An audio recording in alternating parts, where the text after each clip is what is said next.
'cause you are my one of a kind. Your love, baby. And I can't get you off my mind, girl. I need your loving, 'cause I can't get you out of my mind. Come on, baby, give me your loving. Got to have your loving, 'cause I can't get you out of my mind. Baby, just give me your loving. Give it to me. Give it to me. Give it to me. I need your loving. I need your loving. Give it to me. Come on. Give it to me. I need your loving. I need your loving. Come on. Girl, I need your loving, 'cause I can't get you out of my mind. Get you on my mind. Come on, baby, give me your loving. Got to have your loving, 'cause I can't get you out of my mind. I try. Baby, just give me your loving. Yeah. Come on, baby, give me your love. I can't go without it. I need it. I try to get you off my mind, but you're there all the time, and I can't.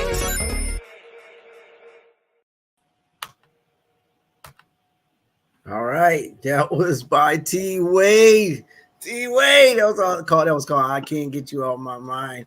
A lot of the stuff that I write, I do write on the basis of my own relationship. My wife is a big inspiration. She's my muse for my music. Now, don't get it twisted. Not everything that I write or sing is about my relationship. So when I write certain songs, I don't want y'all thinking, "Uh-oh, they in trouble," or "Uh-oh, she done divorced them," when I write about divorce, But she is my muse. So, I just put myself in those shoes and we work it. You know what I mean? I get my music out and do what I have to do. Hi, Miller. How you doing, sweetie? How you doing? Nice to have you join in. Nice to have you join in to the point. T Wade's to the point. We're going to get to the point today. And today we're going to hit a sensitive topic. We're going to talk about relationships. I've been an advocate for women who go through stuff and men who tend to, they want to do things that aren't necessarily on the 50-50. Sorry, guys. I mean, there are women out there same way, so we're going to touch on that. But I've always had an issue with the situation where, say, for example, a couple is together and things fall apart. So the woman, the guy decides he's going to go out and do what he does. He's going to go out there and he's going to get with, he's with Sally, but he's going to go get with Susie. And he gets with Susie. So Sally decides, I'm going to move on and do my thing. So 2-3 weeks later, he sees her and he's like, who's this dude? Why are you with this dude? Like, you basically let her go. So why are you worried about who she with now? We have a lot of, double standards, a lot of stuff that goes on. So want to touch base on that. I have a question for the panel right now. I just want to ask, just to get it started, I want to know, what does it take to have a sound relationship? A relationship that's together. Like, everybody's not perfect. I don't believe in there being a perfect relationship. You have situations where, I've been with my wife for 15 years. I've been married. How long have you been married? 10 years? 20 years? How long have you been married, babe? How long have you been married?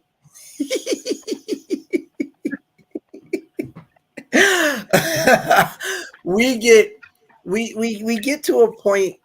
We get to a point where we have to understand you're gonna go through things. Things happen, and marriage is a growing process. And we're talking marriage. Even in a relationships, it takes time. You have to learn your partner. You didn't grow up with them in the house at 4 or 5 years old, all the way up until you decided to hook up. You didn't, get into this thing knowing that person off cuff normally. Like, not in the way that you're going to living with them and being in a sound relationship with them. But what does it mean to be in a sound relationship? What does that mean for you, Kai? You're gonna start with me first. I'm gonna start with Um, I am still learning the answer to that question. I mean, we've been together, like you said, 15 years, but I think sometimes you have to take into consideration a person's background and the things that they've been through, and they may not exactly know what a good relationship is if they didn't have those role models growing up to show them what a good relationship is. So for me, a good relationship was the opposite of what I had, the opposite of what I experienced, the opposite of what I saw. So no fussing, no fighting, no laying hands on each other, no cheating, you know, no mom working 3-4 jobs and dad sitting around all day long doing much of nothing, and not the opposite either, you know. So love and respect, you know, respecting the other person's point of view, their background, where they came from, and knowing that people aren't always going to see things eye to eye, and being okay with that. Like, doesn't have to be my way all the time, doesn't have to be your way all the time. My way's not right, your way's not wrong. We see things differently, and that should be okay. Growing, it takes growth, because like you were saying, you know, we come from you're with someone who comes from a different background than you. You know, their upbringing may not have been the same as your upbringing, so you know, you're blending two different backgrounds, two different ways of thinking. And the main thing that I think takes a good relationship is all of that talking before you become committed. People wait until after they become committed to start talking about what they want, what they like, what they need. Like, those are things that you should be like. Back when we were young, it was called talking. Like, I'm talking to so and so. You know, we not dating, we talking, which meant we were getting to know each other to decide if we wanted to date. Now it's like you meet somebody at the club, and by the end of the club, that's your girlfriend. Like, what? Yeah.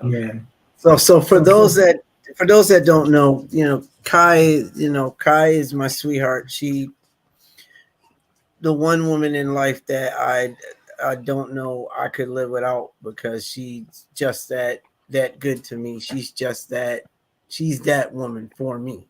I do believe in people having that particular person. I mean, and it's funny because they say there's more women on the planet than there are men, but I was blessed to find mine. I love her to death, and she's singer, songwriter, poet. She does it all. Like, I mean, she's an entrepreneur. We have Diamond Star Entertainment, and she runs that more so than I do. And it was founded by me, but she does the legwork. So like, this woman is full gear on, and when you add on a relationship, or in our case a marriage, to it, it tends to expound on what her capabilities are. So, the woman's a good cook. She went to school for it, so she's an awesome cook. As a matter of fact, just to let y'all know, she's half Latina. So, you know, well, Cuban. We'll say Cuban. I don't want to get in trouble later. That's Latina. Like, that's Latina. Okay, I'm just saying, people be throwing out different little things now, you know, but she does. So when she cooks, I say that to say that when she cooks, there's only 3 of us in the house, but she cooked for 10. You know, so if y'all see me walking around with a belly, that's why. That's why right there. That's why, because this woman cooks, and I can't stay away from her food. I really can't. So, you know, but thanks for that. Thanks for that, Kai. Like, you were really in depth with that, and it takes time, and we used to take that time to try to get to know a person before, you know, we just claimed them and just went living with them. We pretty much, we got a chance to know them, and I don't think that happens nowadays. Farrell, What do you think a sound relationship is supposed to be, or what is it based on? Sound relationship, understanding and communication. You know, those would be like pretty much the foundation, I would say. Um, because you got like, any type of expectations for something, but in the way life works, you don't necessarily go your way. Mm. And it doesn't. There are always turns. And we don't allow for space for that in our relationships. We don't. Everybody expects. I think like nowadays, a lot of people they expect to have the perfect relationship. I don't feel that that does the relationship justice I because think there are growing pains involved in relationships. So we need to take time to consider what it is that we want, what we're doing. We need to have that communication. We need to have that trust factor built into it. We get a lot of people get into relationships just so they can be with somebody. Everybody has a reason for why they get into relationships.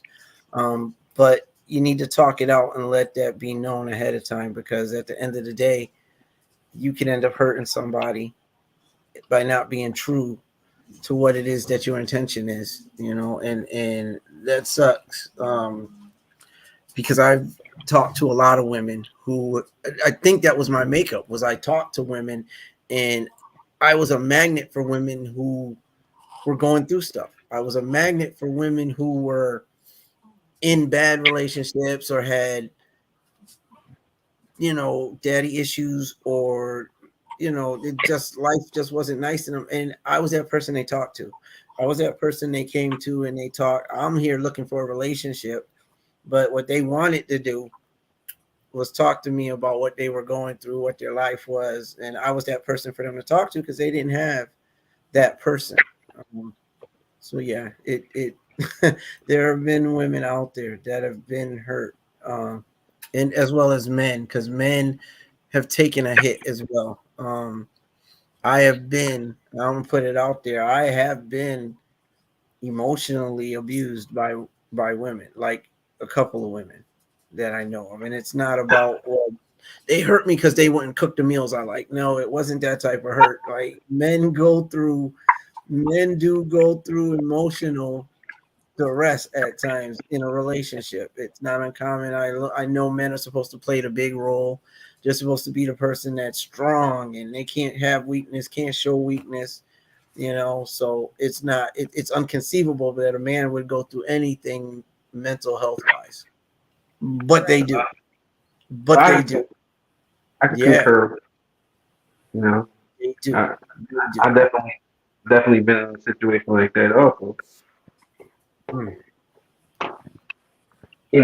people don't think that guys deal too much with how can I put it, emotional damage from female. You know, so they just look at it like, oh, you're just a bad guy. Like, no, son got me here. I didn't just come bad overnight. You know, a lot of guys are be ready to settle down and things. You know, it's just Mhm. now the way society works, you have everything working against you, and you really have to know what each partner is really there for. You know, this is why people have long engagements and things like such. You know, this is why you know even the whole dating and things like that. The person still always have the option to leave up until y'all have a contracted marriage. But other than that, you can always walk out that door at any point, any time. Mm-hmm. They can. And that open policy, it's funny because we've come a long way from what it was. In all honesty, back in the day, marriage wasn't something that you got out of easily. It wasn't something that you could just let go of. It wasn't something that you took lightly because when they said till death do us part, it's what was supposed to be meant. Right. Death do us part. And that's not the way it is now. But then No, again, but then again, we have situations out there where people are struggling to hold on in a relationship. Things are bad. I was talking to someone and and I told them, I said, you know, I have friends, and don't fault me for that, but I have friends who I've watched be disrespectful to the women in their life, or women who have been totally disrespectful to the men in their life. And I'm like, is that really what love is now? Is that what we're doing? Like we're calling them mofos, and you know, we're calling them the B word, and I mean it. You know, we're talking about them in front of other people. Or, you know, what are we doing? We're being disrespectful, and we're labeling that as love. And on the flip side to that coin, you have women who that I know of who have been stuck in situations with people where, but he loves me. Like he's being so disrespectful. Like if I was your brother, I'd want to say something to him. If I was your father, I'd want to do something to him. But you know, but at the same time, like they're making excuses. It's that abuse thing that comes into play, and that's the other side to that coin, which it sucks bad. And I used to say I don't understand it. Syndromes are something I have never studied, so I'm definitely not going to downplay them. People suffer from these things, but I know for me, if Kai decided she wanted to start hitting me with frying pans every other day, I'm gone. It is what I'm gone. Like you only going. Matter of fact, you're going to get maybe 1-2 times. You don't get there. I do hold a three strike policy. When it comes to that, you're not gonna do me bodily harm like that. On the flip side, I did take the emotional abuse for years. I did. I was in a relationship. I'm gonna keep it real. I was in a relationship for many years, and the emotional abuse that I suffered, it sucked. But again, I wasn't of a mind to you know, I started doing things myself. At that point, I'm like, I'm going to look for love elsewhere. It's what I was doing, because it's like I'm not getting it at home. I'm dealing with a Jekyll and Hyde at home, and you know, one day she was happy go, or not even a day. Like she in the morning, she happy go lucky, but like by middle of the afternoon, she wanted to like rip somebody's face off, literally. Like she just, and what sucked about it is I brought that into my relationship. You know, I'm gonna keep it real. I brought that into what I was doing at home at one point, and that's not a good thing. That's not a good thing at all. That mental thing is crazy. But I don't want to digress at all, because we want to try to stay on topic if we can. Do we feel that men are holding the role in the house that they're supposed to? And I do say men. I'm going to go there. I'm going to go there. Are the men holding the roles that they're supposed to hold in the household? So who? I'm going to play devil's advocate, and I'm going to say who decides what role a man is supposed to play. Now, if you're speaking from a Christian aspect, there's a set of rules and regulations or whatever that the Christian aspect says this is what a man is supposed to do. He's supposed to be the provider, the protector, the head of the household.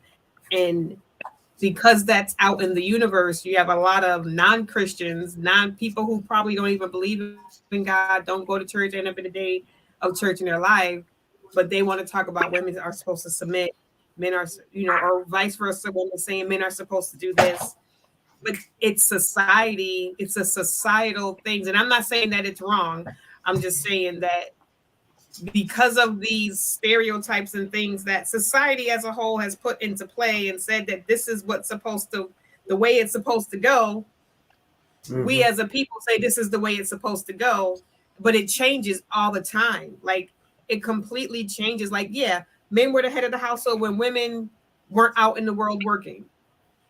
She stayed home. She took care of the family. That was her job, to stay home, cook, clean, take care of the kids while he was out making all of the money. When men went away to war, well, women had to start working. So it was no longer that a woman couldn't hold a job because now she had to hold down, and maybe her husband didn't come back home. So what was she supposed to do? Sit around and be on the street because she couldn't get a job? No, she had to go work. So, then equal rights and all of that stuff came into play. But it's not, if you say men are supposed to be providing, how can they in this day and age? Unless he's making,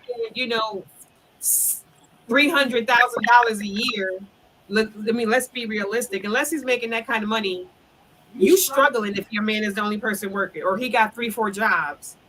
You know what I mean? Like, no, you rarely can be a single family household where the woman's staying at home and the man is out working and all the bills are being paid and all of that type of stuff. Like, so who's to say? Like, I think it depends on the couple. The couple should decide what the roles are inside of their own relationship. Like, that's their relationship. Is nobody else's business to tell me what my husband should be doing or tell him what I should be doing. That's between me and him.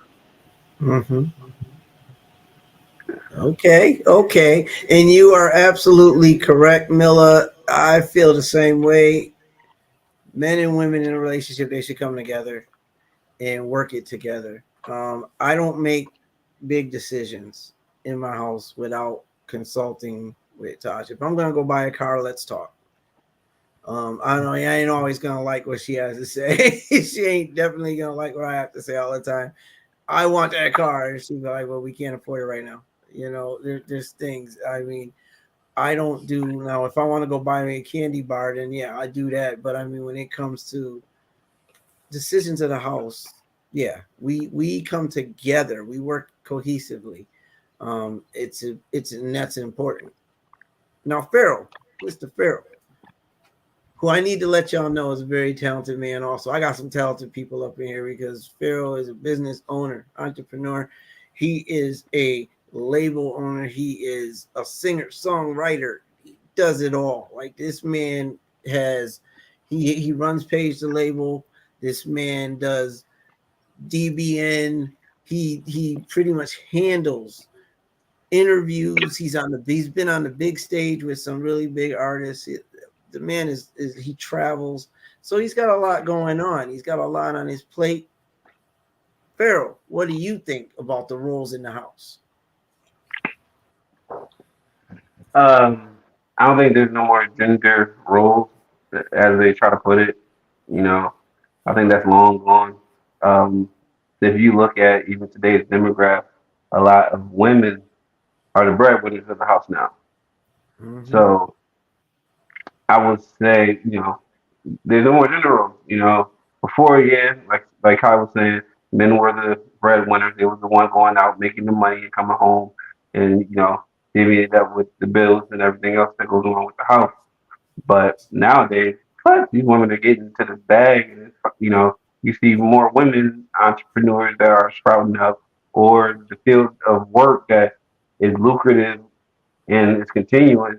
Is more catered for them to have more money right now. And so, as much as men would like to keep their egos intact and say that they're the breadwinners and they bring home the majority of the money, a lot of women definitely. This is why we have a lot of conflict in a relationship when it's due to money, because I guess men feel some type of way when they women is making more money than them. Yeah, see, and like, I don't have a problem with it. I told, again, the communication thing, people got to communicate.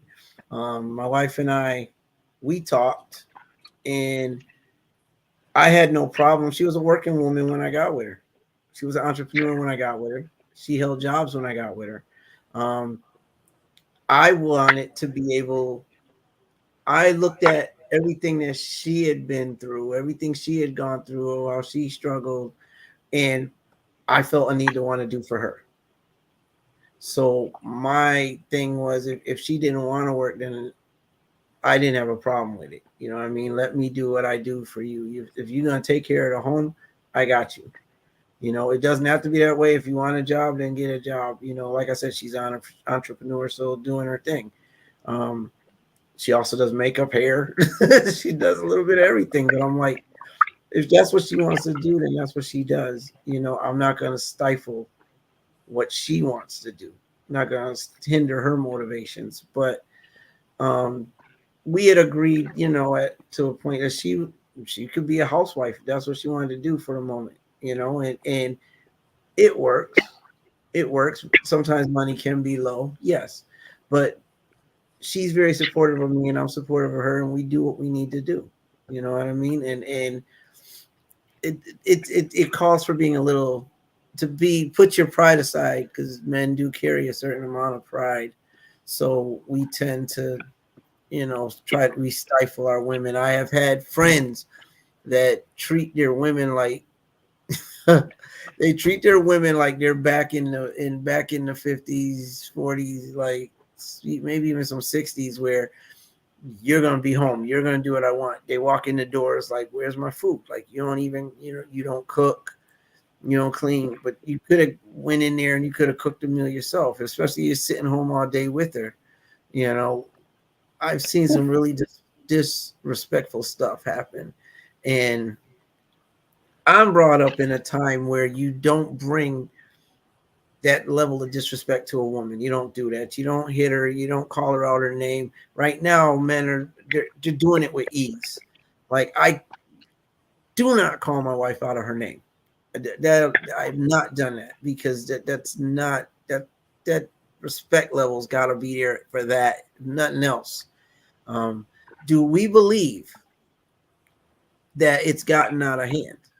Farrell, do you think it's gotten out of hand with the disrespect inside of these relationships? Our relationships where they used to be. So I'm glad you said this, because I was trying to bring this up just a minute ago. So there was a video that was going around, well, it's still going around on social media. It's Chicago people, you know, a male talking about how their relationships are out there. If you don't show full dominance or full aggression, then the women out there don't take you serious, and they will definitely cheat on you or leave you. I'm like, you know, each space and each upbringing is definitely going to bring you a different card to be played. Um, because you can be the good guy, and then that could be a weakness if you're too good. Well, not too good, but too how can I put it? If you let somebody walk all over you, they're gonna take that and walk all over you. If you too assertive, then you can to assert somebody away from you. You know, it's like you got to try to find a medium that's going to work for y'all situation, because Right. in this day and time, it ain't so cut and print no more. You have different things for different people. So So, so are I we would say, saying oh, go ahead. are we saying that we, because that's a fine line. Like, for one, I don't know that he can speak for everybody there. But I haven't been there, so I can't say. But does that have men lost? Is it wrong for men to be sensitive then? Like, if I go by what he's saying, you gotta be hard, which would go back Well, no, to I think what he's saying is, and I think the first part of what you said, fair argument, like, you don't want to let people walk all over you. And I think that goes with both sides, like, not just men or women. Like, you never want to allow yourself to be somebody's doormat. Like, you can be nice, but you don't have to be a doormat. And I think it depends on your person, because some women like nice men. Like, they don't want any of that assertiveness, any of that aggression, because maybe it triggers something in them from their past. And then maybe some women like the aggressiveness and think that the soft guy is weak. You know what I mean? So you gotta know you, number one, and don't be wishy-washy, like, well, I'm gonna be nice for this one and I'm gonna be mean for this one. Like, you gotta know who you are. What type of person are you? Are you cool and calm and collective, and the person you're with is calling you weak? Then that's not the person you need to be with. Because if she wants a gruff man, that's not me, baby. I'm sorry. You're not gonna turn me into that type of person, because that's not me. It doesn't make me weak because I want, like, some women don't think you love them if you don't put their hands on them, because that's all they know. So when they get with a guy who doesn't, they're like, wait, you don't love me. You ain't hit me. You ain't yelling at me. You ain't cussing at me. That's all they've ever known. But if that's not you, don't let nobody turn you into that person. Like, nah, I'm a nice guy and I'm going to find me a woman that likes a nice guy. I'm a nice woman. I'm going to find me a man that can appreciate a nice woman. So that just definitely goes back to communication. Yeah. That goes back to having conversation. What kind of man do you want? Because there's something about that guy that attracted you to him. And were you thinking he was just putting on a facade, but he was really mean? So you were hoping that that meanness would show up at some point. And then another thing is when they get it, then they don't want it. You know, like, okay, well, I wanted, you know, I wanted a tough guy, but you just way too tough. But, you know, you opened up a door. So when you open up Pandora's box, you gotta be prepared for what's getting ready to hit the fan. They say be careful what you ask for, because you just might get it. Right. Yeah, because you asked her what she wants. She's gonna tell you she want a guy who opens the doors, who holds my hand, who's romantic. She's gonna tell you she want all of that. But then when you do all of that, if that's not what she really, maybe it's what she thinks she wants. You know what I mean? Like she sees it on the TV shows and it looks so sweet, and it's what she thinks in her heart of hearts that's what she wants. But when she gets that, she's like, and then plus, you know, society, our music and stuff says, nah, that's the punk guy. So she's like, nah, you a punk. You're a punk.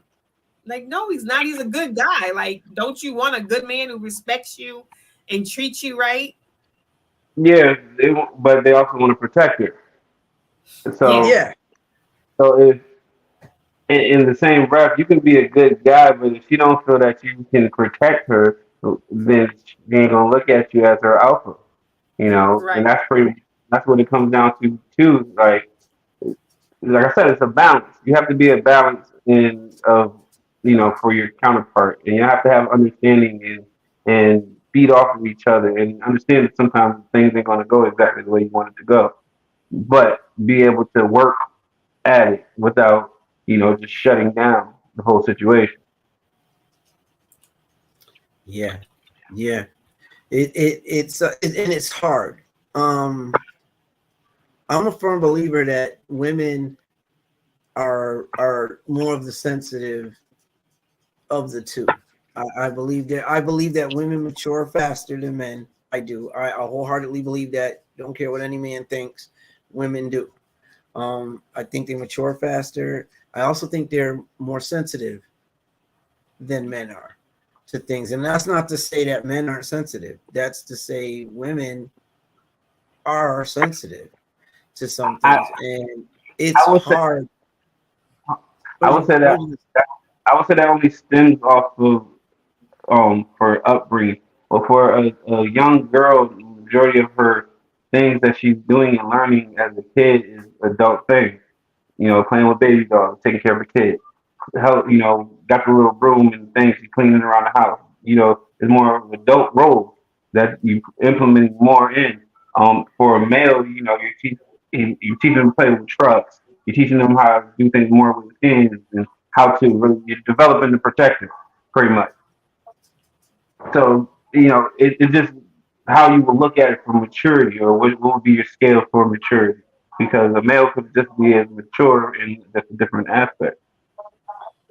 That's a fine point. I mean, we can be, and there are women or men out there that are very mature for their age. There are men out there, so I don't want it to be said that that's not what I'm saying. Like, there are mature men out there. Of course, there are intellectual men out there. It comes back to the conversation that you have to communicate when you get ready to get into a relationship, because if you don't know what the other person wants, you don't know what to give. If you don't know what the expectations are, you can run into a brick wall. So at this point, what I want to do is I'm going to throw another track in. We're going to take a bathroom break, a breather, do what you got to do. If you want to get a drink, sip, smoke, do what you got to do. and we're gonna be back in like about a good 3-4 minutes. We're gonna just sing it. We can not sing, but we're gonna listen to a song that I have here, you know, that I think is a good song. I think we're gonna do a little bit of jamming on it, okay? Now, again, when we come back, we do want to talk about what it takes to, from Kaixa's perspective, what it takes to, what she believes it may take to make the general woman happy. What is her expectations, again, inside of the relationship? What is a woman, what does a woman want? Like, there are a lot of men out there are confused, you know? So we're gonna look for some words of wisdom when we come back. All right. Until then, we'll be right back.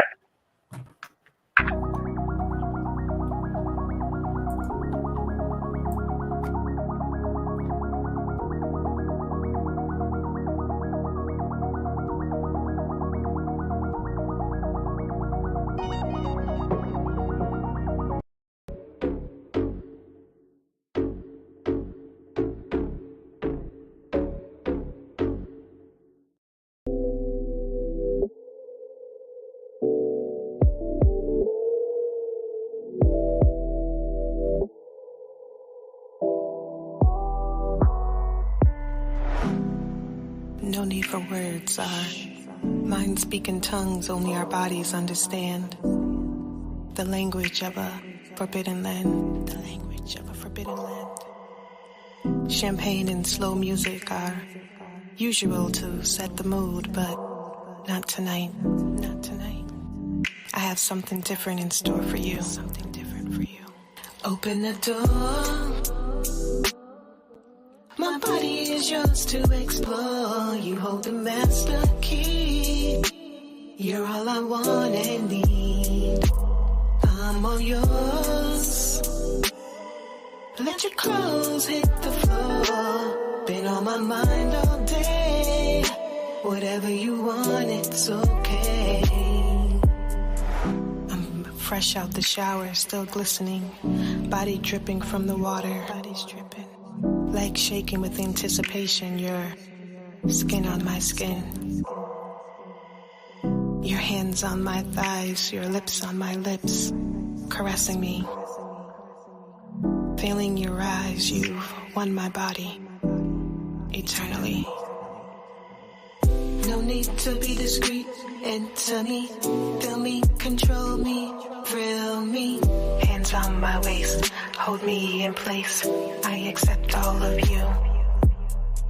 Take your time, we have all night. Slow and steady, boy, please, this body right. Overcome with emotion, explosions emerge. My kitty is purring, the sheets are so soft. I'm ready for round 2, but I'm awakened. It was just a dream. Damn, I hate reality.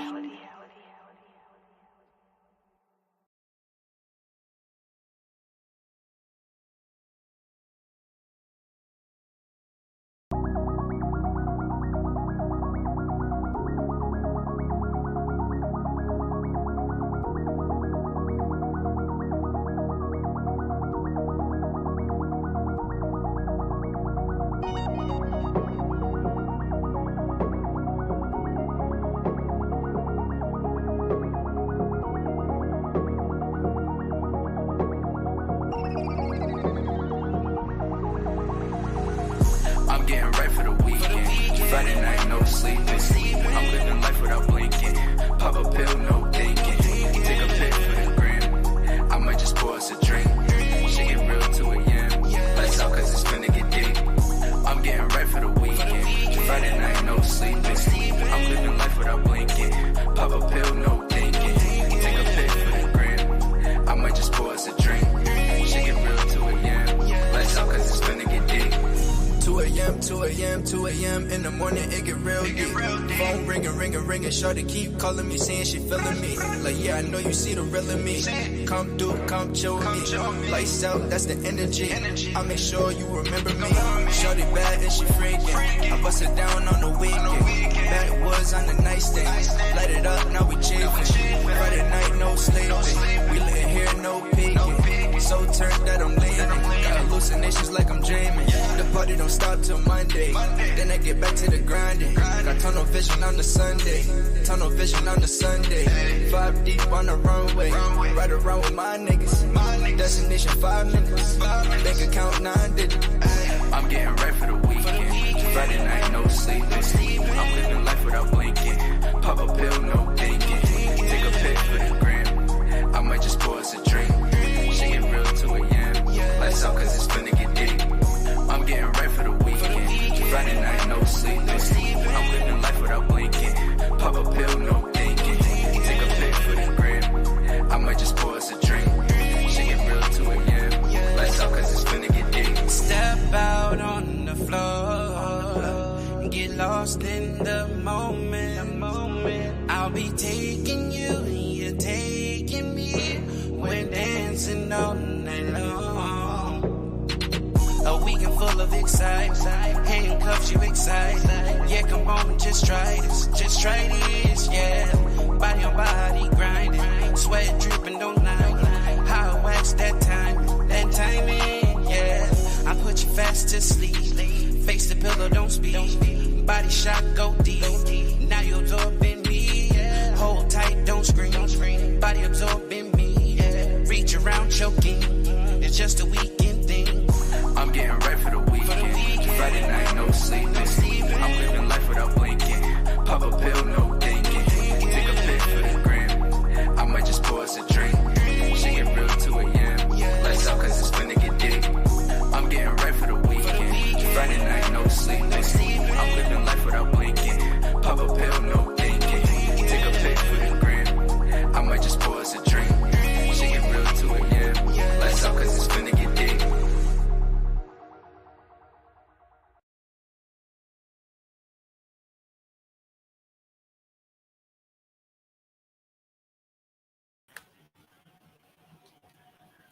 And we are back. That was Pharaoh Bacon and Kai Ixa with their tracks. I kind of got a little twisted there because when I was hitting tracks, they weren't playing. They were spinning on my screen. And Kai was like, what are you doing? Like, I was trying to find tracks that worked because it didn't seem like they were working, but they were working. I just couldn't tell on my computer. So my apologies on that. So, Kaisa, let's get to let's get to the point of the matter. Women, what are y'all looking for? And I know every woman may be different. I know what we're gonna throw out there, but I can't speak for all women, nor would I try to, speak. I can say, I hope. Your dog is trying to bust in my room.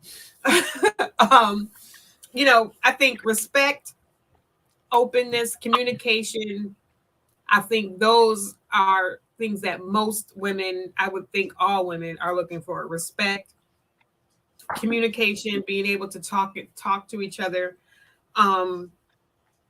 loyalty, faithfulness. I think those are pivotal, whatever that word is. I said it in my brain, but it didn't come out my mouth right. Those are key. I think those are, if you have to say 5 top things, those are the 5 top things.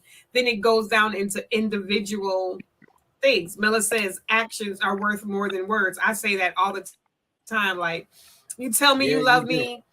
You can tell me you respect me. You can tell me you like my cooking.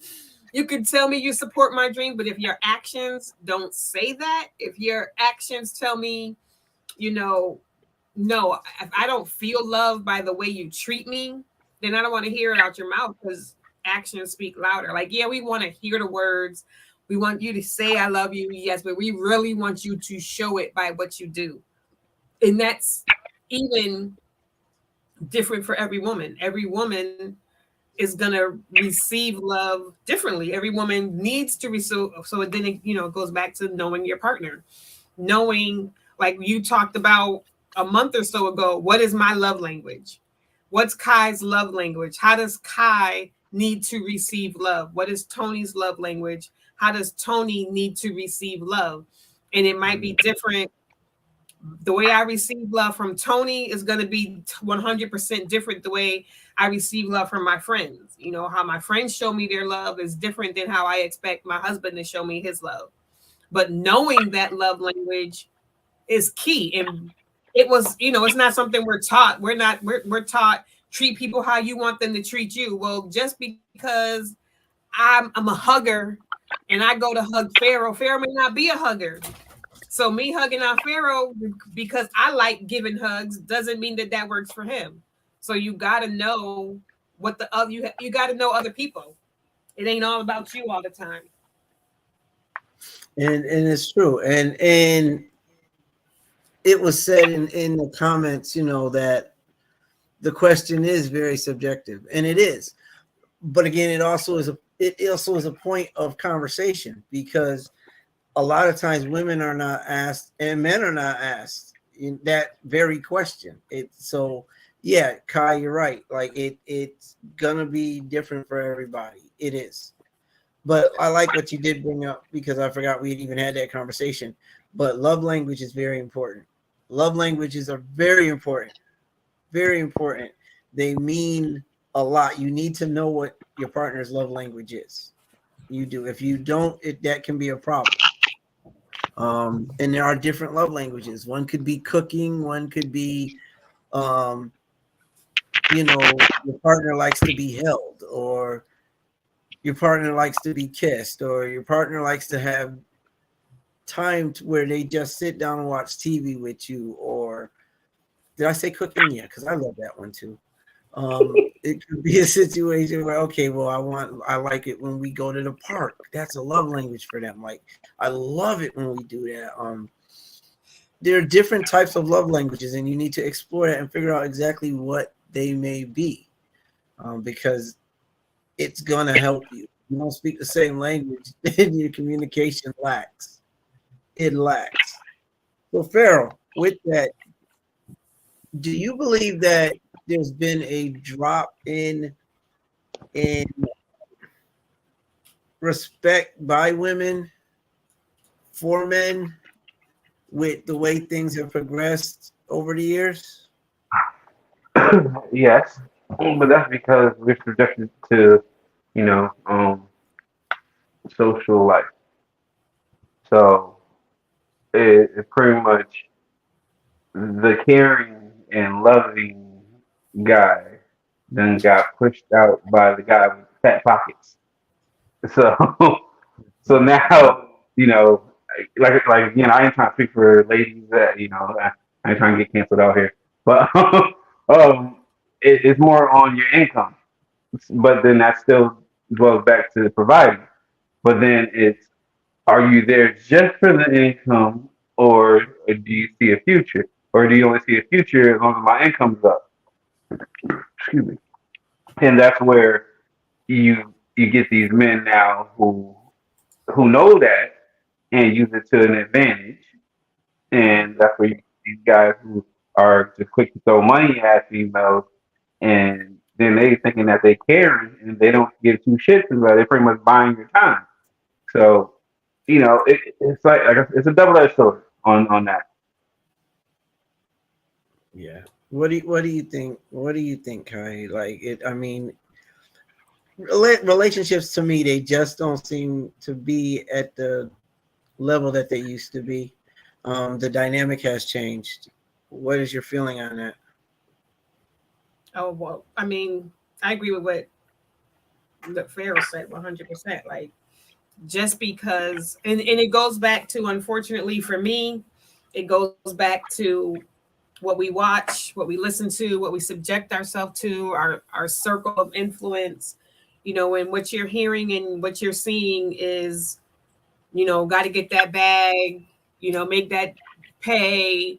And, the guys are talking about her looks and her butt and her breasts and her hair, women think, well, I got to look a particular way. I got to be a size 2. I got to have a big butt. I got to do this. And then the guys are like, well, she just want my money.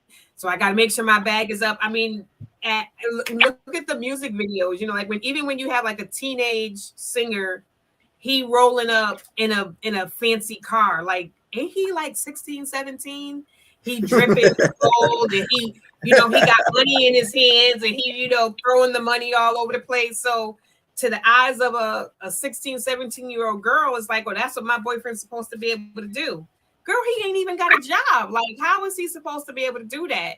And then on the flip side, when our men are looking at these ladies on TV and they're all Googling all over the vixen, video vixen, and all of these other girls, then we think we have to live up to that. But then you also see all the guys saying, that's not what we want. We want to see you natural. You don't got to do all of that stuff. But we're like, yeah, but that's what y'all are idolizing on TV. So how are we supposed to, like, if you like that on TV, how do we know you don't want that at home?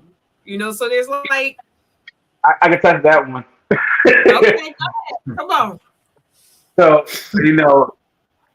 guys, we are visual creatures. I can't knock that. I can keep on a lot of men for that one. We're definitely visual creatures, but we also have understanding. So yes, that Ferrari looks amazing, but I know I cannot afford that. And if something goes wrong on that, I would not be able to keep up with that. So yes, this girl might look attractive, but I know she ain't really looking for the same type of thing I'm looking for in life. So it might look good, but we understand that that's not probably really what we want. So we will prefer the natural female versus the superficial, caked up Barbie doll. It gets hard. It does. It gets hard. Like, I just had this discussion on TikTok. Somebody, I don't know if it was the guy who posted it or if he was just commenting on the person's post, but it was like an old TV show where I guess the guy left his woman and went.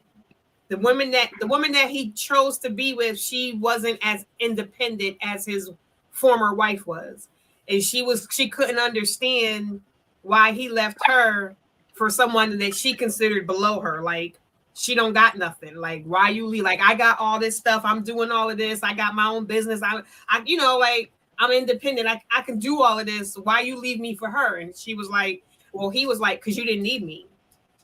Like, you just said it. Like, you got all of that stuff. You didn't need me. She needs me. There's a big thing, like, women get told so many things, and I know men probably do as well, but there's so many misconceptions or different strings of information going around about women be independent. Don't depend on no man. Have your own. Take care of yourself. And then when we get that, then men see us as, oh, she too independent. She don't need me. Then, it's men don't want a needy woman. They don't want to be needed, or they're told, no, a man wants to feel needed. If he doesn't think you need him, then why is he around? So we're like, well, what do? Do we have our own, can take care of ourselves? We don't need you? Or do we, even Neo had the song, you know what I mean? Love a woman who don't need me. Like, but I thought y'all wanted to be needed. Like, I don't understand. Like, there's so many things, and I'm sure there are for men pulling you in so many different directions. It's like, what am I supposed to do? What's the right thing? And I guess it goes back to knowing who you are and being able to stand on who you are and just finding the person that appreciates you for who you are. As a man, it's never really been about finances. We really can care less how much a woman makes. If we like somebody enough, we'll grab a girl from McDonald's. It's never been about finances on a male, perspective. That's more usually to the female, how much you make, but then that derives back into how much can you provide for me. Right. We will want a nurture and all that good stuff and things, but a lot of morals and things ain't there no more. And yes, there's a lot of women, as they say, in the world, but a lot of men don't even get out of their cities, let alone see the world. So you're a product of your environment sometimes. But sometimes you can need to leave out of your environment and go see another situation. Wow. See, and Yes. now how do we go about combating the typical stereotypes that are out there now in that type of situation? Like, there are a lot of things going on right now where there's false images being thrown out there of what people want. You guys have just talked about it, so it's like, what do we do to make that better? What do we do? What are we doing? Because, like, I'm still upset about dudes walking around with their pants around their ankles. Like, I'm still trying to figure that one out. Like, what are we Me too. doing? I don't get it. I What are definitely we don't doing? get that. I definitely don't get that, because if a woman does it, she'd be all type of garden tools left and right. She'd be called all type of name. If you could see her draws, if her skirt is too short, she asking for it. You know what I mean? So it's like, how come a guy can walk around with his whole manhood out and it's okay? Well, Yeah, answer that one for us, Sparrow. Answer that one for us, Sparrow. Before that was true. Now a girl can go out with stickies on her boobs and nobody will say a damn thing about her. Before, yeah, that was a true statement. Nowadays, no.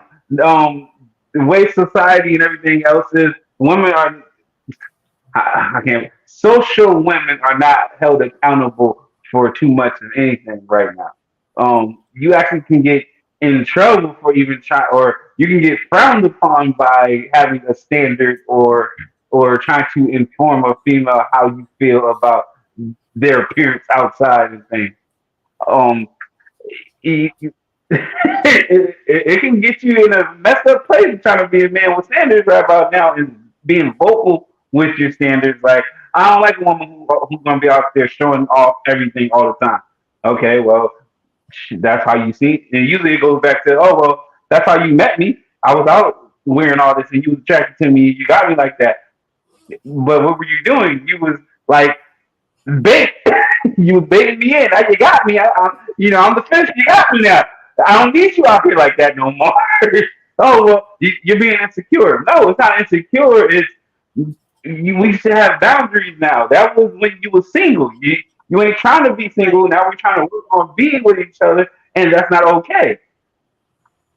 You know, That's where but that again, communication before you get in, which is like when Tony asked, "How do you break the stereotypes?" You really can't, because you can't control society. All you can control is yourself.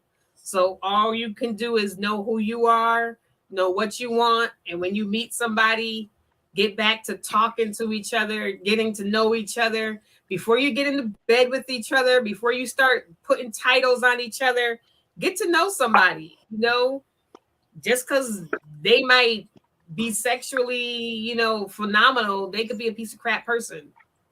And that could be how they getting boyfriends and girlfriends, because they, do that very well. But that don't mean they worth, bringing home the mama or daddy. well, social media definitely hurts relationships because, like, growing up, seeing both sides of before there was social media and how relationships were going versus now how social media has a big play in relationships.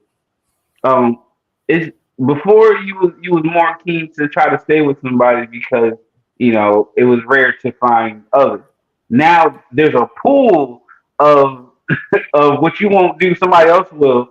And that's what kind of hinders a lot of relationships from being able to build too much because the thing that this person will hold you accountable for or his standards or whatever, you'll get defensive of that, and then you have somebody else who's saying that they're okay with it literally in your inbox.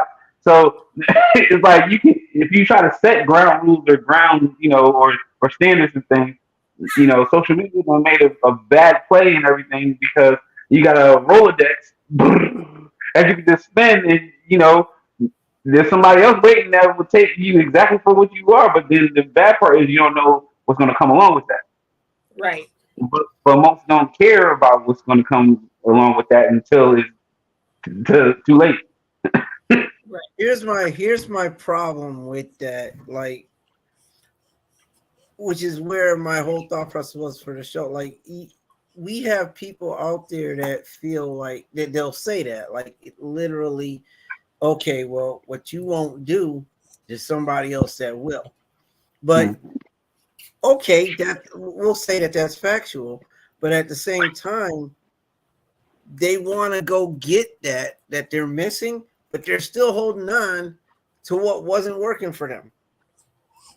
Like, okay, well, you don't want to have sex with me every day, but I know there's girls out there that would, so I'm gonna go find one of them. So you go out there and you do that, but you still want to come home and you still want to be with her. And when she gets hint of that and she says, okay, I'm gonna do my thing, now she's wrong.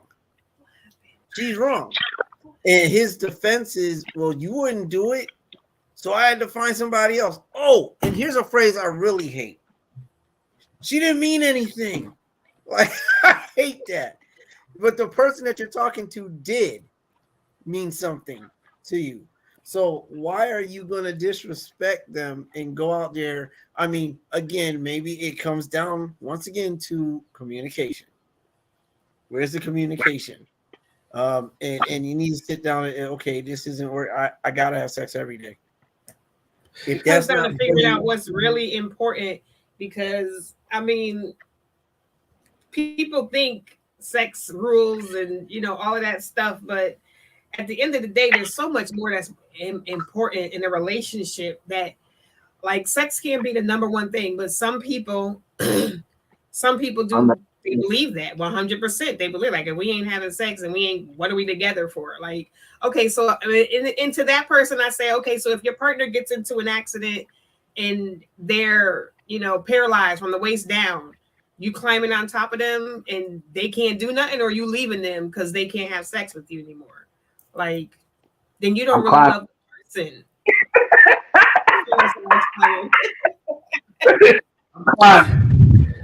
So I don't even have a problem with them leaving if that's what you want to do, because it's not working for you.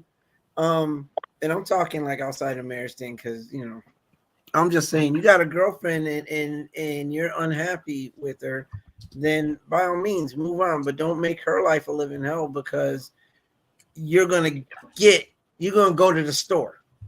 Basically, you're gonna go to the store and you're going to shop around and grab some stuff that you want that's going to be temporary, just like those can of peaches or that bag of chips. When you're done, it's gone, but you still want to be home.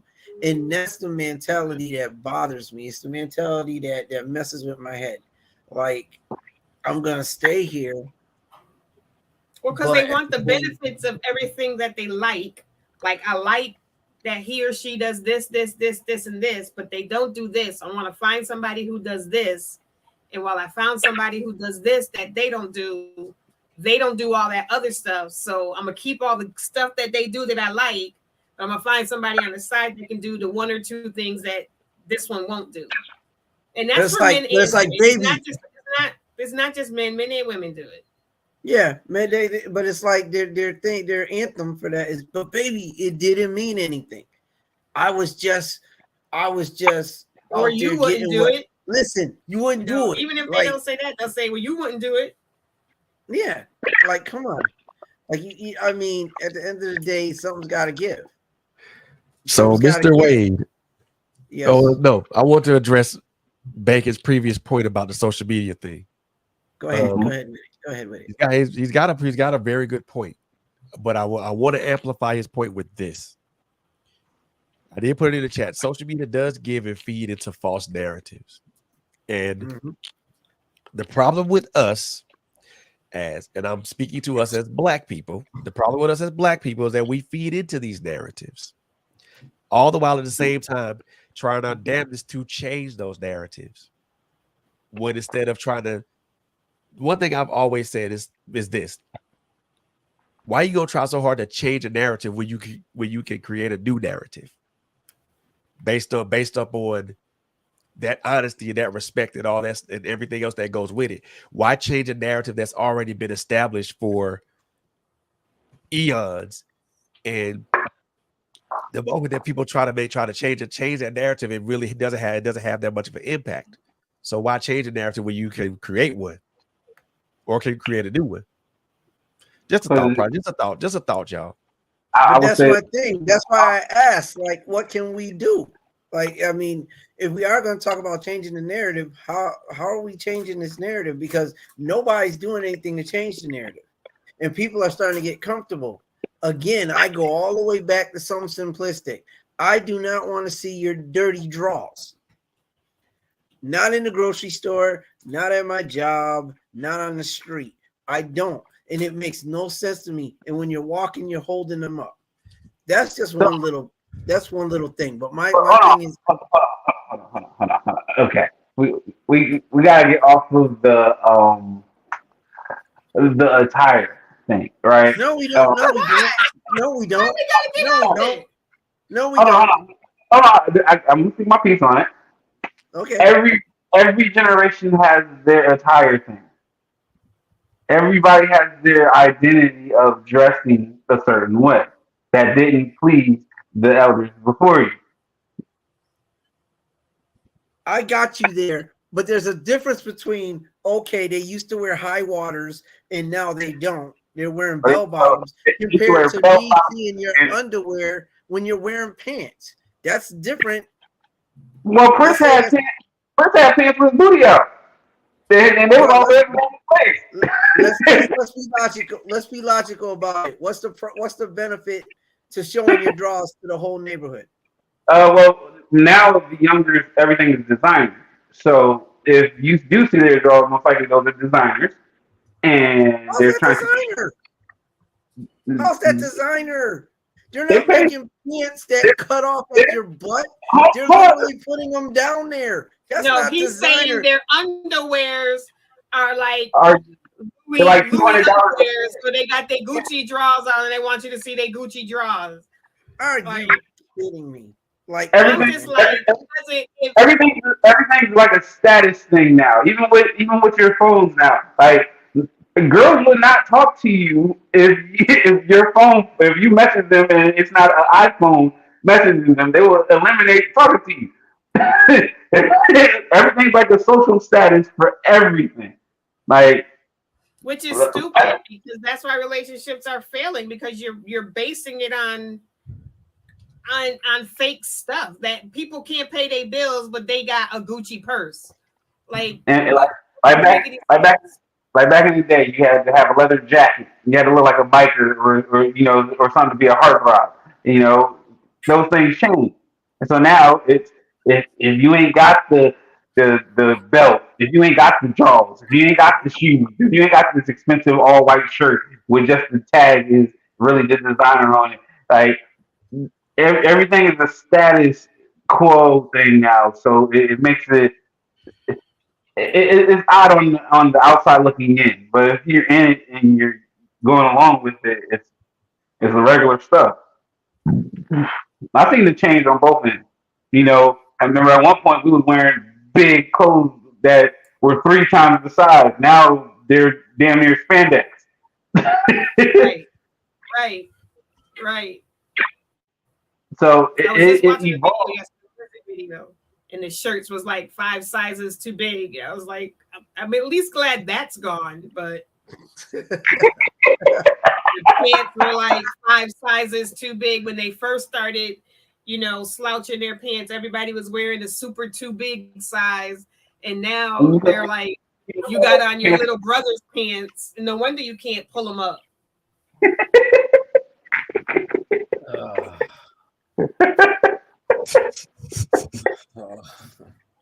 I mean, I got what you're saying, fashion thing. I got it. And I was just using that as an example for change through, what Fred was saying. And again, we still got to go back to that question. Like, how do we change it? Right now, you're battling against the machine. You're battling against the matrix. This is the constant battle of those who have the enlightenment and understanding or overstanding of the situation, but you're looked at as the outcast because you're trying to change with the narrative right now. So then you would get shunned. This is when you get canceled and things for having your own mindset and and things like that. But you get the collective. Like you get a collective of people that have those same types of ideologies. I mean, thought processes and things like that. But it's rare because y'all be outcasts right now for having your own thoughts and whoa, you don't want to go along with what we got going on. So Right. you know, just like even raising a kid nowadays. I got a son in high school. I got a son who just got out of high school. Like I was saying, everything is a status now. So even the simplest thing could hinder you from getting friends, from being accepted by the masses, and then all those type of things then start affecting self esteem. You start getting mental health issues and things like that. It all plays in because you can at home you can raise your child as much best you want to, but then you're sending them into a whole another lifestyle once they get into that school, and then that alters everything Right. because it's so many different upbringings that other people are dealing with, and then bringing it into a melting pot. And now you're getting absorbed a whole different situation. Yeah. You mentioned mental health. So, I mean, going deeper back, what are we telling people who are feeling hopeless, or disrespected in their prospective relationships? What is the advice that we're giving them right now? Do we tell them they need to tough it up? Do we tell them they need to, communicate more? Do we tell them leave? What do we do? That's good. That is another subjective question because you don't know what's going on with that person. I'm going to say this, and I'm going to say this from my own personal experience. Abuse of any type or any sort is never condoned. And I'm saying that as an advocate, but also someone who's been on both sides of that fence. That's never condoned. If someone is abusing you, whether it's physical abuse, whether it's financial abuse, whether it's emotional or spiritual abuse, or even mental abuse, you have to put it in your mind that, first of all, this abuse is not cool. It's not okay. And you have to get out of that fatal thought process that that person is going to change, because if you think that person is going to change, you're going to be sorely mistaken, because that has a fatal consequence. So some of the things that I say, and this may be a little bit off of subject, is number one, leave, get the hell on, and don't go back. Where you are, just like in the comments, home should be a place of love and caring and all that stuff. Love should never have to hurt. If I say something that's going to hurt your feelings, of course I'm going to apologize and I'm going to do what I can to make that right. But if I get to the point where I'm so angry that I have to put my hands on you, or I have to demean you or degrade you, or better yet, take money from you, or keep you out of contact with family and friends, that's a problem. That's a humongous problem. That's not a relationship. That's dysfunction. Relationships don't. Let me tell y'all something. Relationships don't operate on dysfunction. Right. If look at, and I'll give you a good example. Look at Christian Rock and Blueface. What the hell was that? I mean, if I'm begging laughing, but bro, that's the perfect example. A relationship based on dysfunction doesn't survive. And they were all kind of dysfunctional. Physical abuse, emotional abuse, all kind of dysfunctional crap. They wasn't even in a relationship. They was in a business partnership where, well, that's what I think more Blueface was. His head was at. They was more on a business partnership. Krishan, I think, more her heart was in it and really wanted the whole shebang. But when they initially got into it, I think it was more of, we just gonna get this money by any means necessary, and any publicity is good publicity. which ended up working in their favor up into being at fault.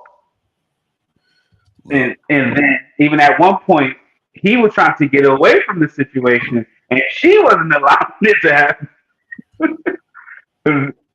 That's that extra toxic stuff where sometimes even you're in it, you know what's happening, even if you're trying to get out of it, the other person's not trying to get out of it. And so then that leaves you still in a situation.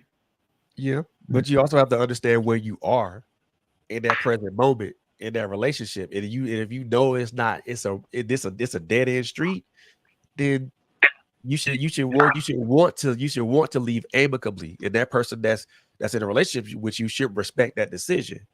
You know, 90 most of the time when we enter these relationships, and relationships can not only mean romantic relationships, they can also be business relationships or all kinds of interpersonal relationships. We have to realize where we are in that present moment and in that time, and if the relationship isn't working out, or if it isn't working out the way that you see it or the way the other person sees it, or if it's not fruitful on either end, then there should be an amicable separation from that.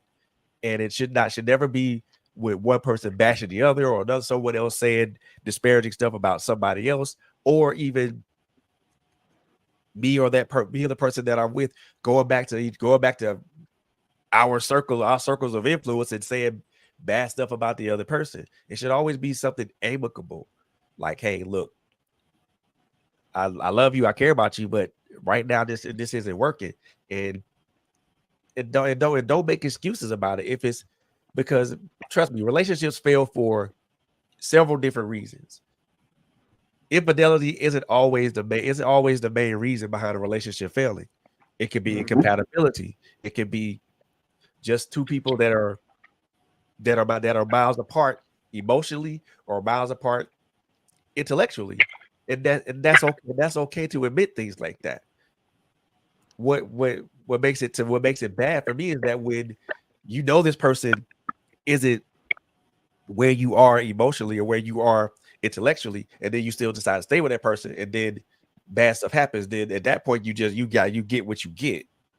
But the other thing that I want to say, and I'll be quiet, is that a lot of times we enter into these relationships, and we're not completely or fully healed from whatever type of traumatic situations that we all go through, whether it's the death of an individual, or whether it's through a bad relationship. We enter relationships and we're not completely or fully healed, and then we bring that pain into the next relationship, and then it becomes a buffer, and now there's a problem. You never want to enter you never want to walk into that type of stuff like that. But at the same time, we do that. We walk into our relationships like that. And not to say it's not a bad thing, but when you do walk into those relationships unhealed, it does cause a buffer. But at the same time, there are exceptions to that rule. You know, a lot of relationships some people do walk into those relationships not healed, but they're able to work through it and build. But in most cases, that's not always the exception, or that's not always the exception. It's usually the rule that when you walk in with two people that are not healed, or at least in the process of healing. If you're in the process of healing, then it's okay. Then you're able to navigate. But if you walk into a relationship, you're not healed, or you're not in the process of that, that makes it harder for you, and it makes it harder for you and the other person, because now you both have to navigate those waters and figure out what it is, and what your relationship means. I mean, and there has to be conversations about that. Hey, look, I see you. I know that you got some things going on. Can we talk about it? Or, hey, sweetheart, I got some stuff going on. I got some stuff on my mind. Can we talk about it? And there has to be that open communication with that in those instances, because you have to be able to communicate properly and be able to communicate concisely. And the one thing I will say is this word called fairness. You have to have fairness in a relationship. You got to have equitability in a relationship, because if you're not fair, if it's not fair across the board, then it's going to be something crazy. It's going to be something really, really crazy. Because if I'm treating you fairly, and then you're treating me fairly, then we both can get along. If I'm not treating you fairly, my expectation is for you to tell me that, and to tell me that I'm not treating you fairly, and I have to be accountable for that, and vice versa. And even in relationships, there's a lot of the main problems like keep coming across is communication. A lot of people listen to respond versus listening to understand, and that's the main thing really when it comes to the communication part of a relationship. You can sit there and you can tell somebody something to you blue in the face, but they're only listening to you so that way they can say what they have to say. They're not really understanding what you're saying or how you're coming off, and then that's where a lot of people get defensive, and then y'all end up in bigger arguments that could have been a simple conversation. Right. A lot of people don't want to understand your side. They just want, like you said, they get defensive. You say something, they immediately get defensive. They're not trying to understand why you said what you said or why you feel the way they feel. It doesn't make sense to them, and that's it. So now people get immediately in defense mode, and when you're in defense mode, you can't hear anything. You can't try to understand. Like, he said, listening requires silence and understanding. Like, we've got to learn how to try to put ourselves in the other person's position, the other person, see things from the other person's point of view, and most of us don't want to do that. But I wanted to say, Miller had said when I said it was hard to walk away, that it even if it hurts to walk away, put yourself first and mental health first. And I just want to say that can be hard, especially when you're in an abusive relationship, because that person, people don't understand. Like, people will say, well, she's still with him or he's still with her, they must like it. No, people who are abusers are very good at isolating you, making you feel like things are your fault. Like, you wouldn't be in an abusive relationship. People are in an abusive relationship because they want to be there. Like, it's not like they woke up one day and said, you know what, I want a man who's going to put his hands on me and beat me up and turn me black and blue and, try to kill me and all of this stuff. Like, they are very good, especially narcissists. They are very good at twisting. They can take the strongest person and turn them into a completely different person, to where even their friends and family no longer recognize them. And they're like, why? This is not the daughter I raised. This is not my son. Like, why is he staying? And to them, you're the problem. Like, you just don't understand. I do things wrong. I make him mad. And they really believe that. Like, they really believe that the things that are going wrong is their fault. And it's until they get out of that, I don't know what happens, but until they get out of that mindset and they can see that, no, this is not me. This is not what I deserve. I deserve somebody who's not going to hit me or keep me locked in a house or won't let me see my family or, whatever it is. I have to have sex with him every single day, or I can't say no, or I have to do this, or if I don't do this, there's an issue, until either side, because men can go through it too. So until that mindset changes, they're going to be there. It's like you can't help somebody until they're willing to get help, until they see a need for help. Like, you could tell your best friend to your blue in the face, girl, you deserve better. If they don't think they deserve better, they're just looking at you like a hater. Like, why are you saying that? He loves me. He treats me good.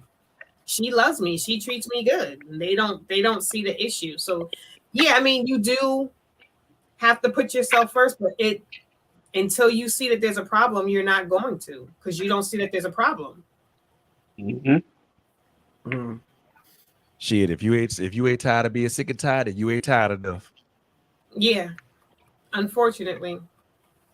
That's the way I Yeah. look at it. If you Yeah, ain't tired you of being got- sick and tired, you ain't tired enough.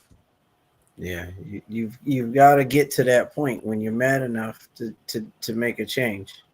And Not that's even what mad everybody- enough. Not even bad. Yeah, it's not even mad mad. enough. Listen, Until you listen, realize listen, that you listen, deserve different. listen. I got mad.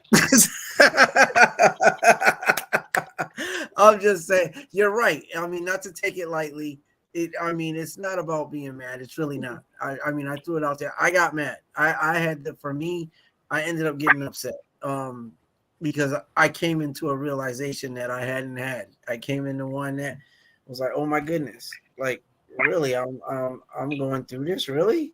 Like But that's what it was. It was a mindset change. Yeah, I didn't know. I literally, and for years, I thought if you're getting abused, you know. For years, I was ignorant like that. Like I was unknowing. Like how do you not know?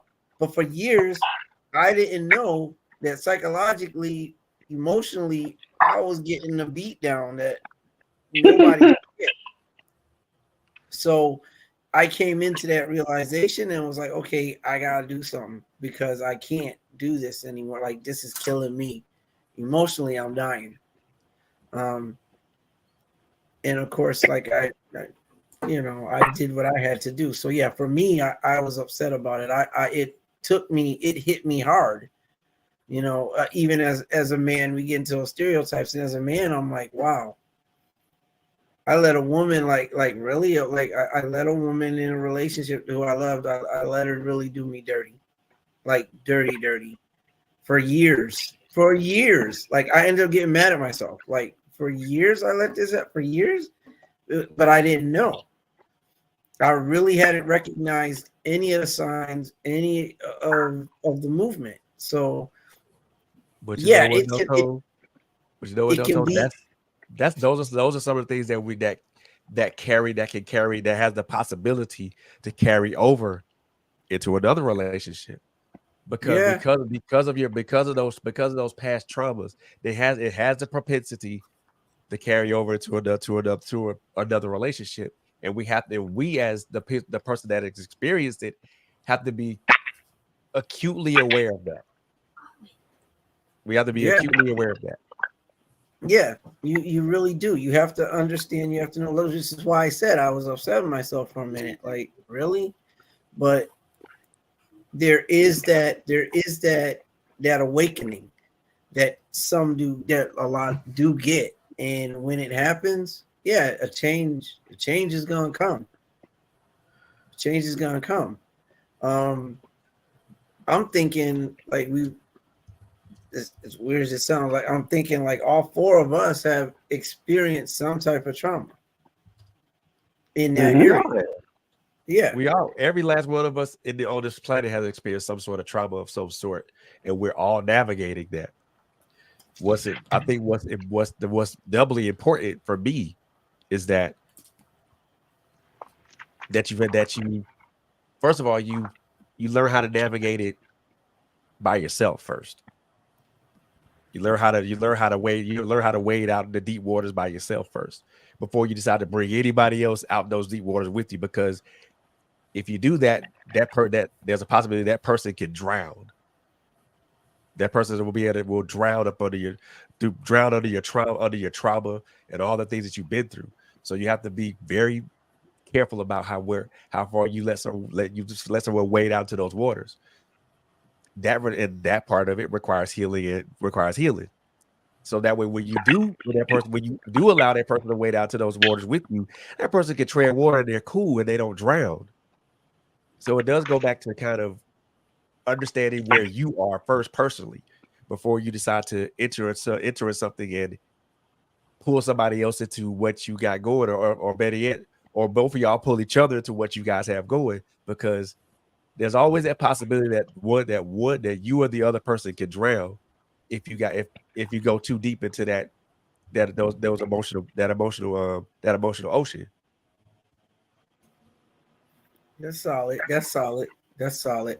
I I was struggling for a quick second with what you said when it came to help yourself. Like figure it out, get yourself straight. Like it's hard for some people that have been mixed into trauma to actually do it themselves. Like even now, for me, like I love going to therapy.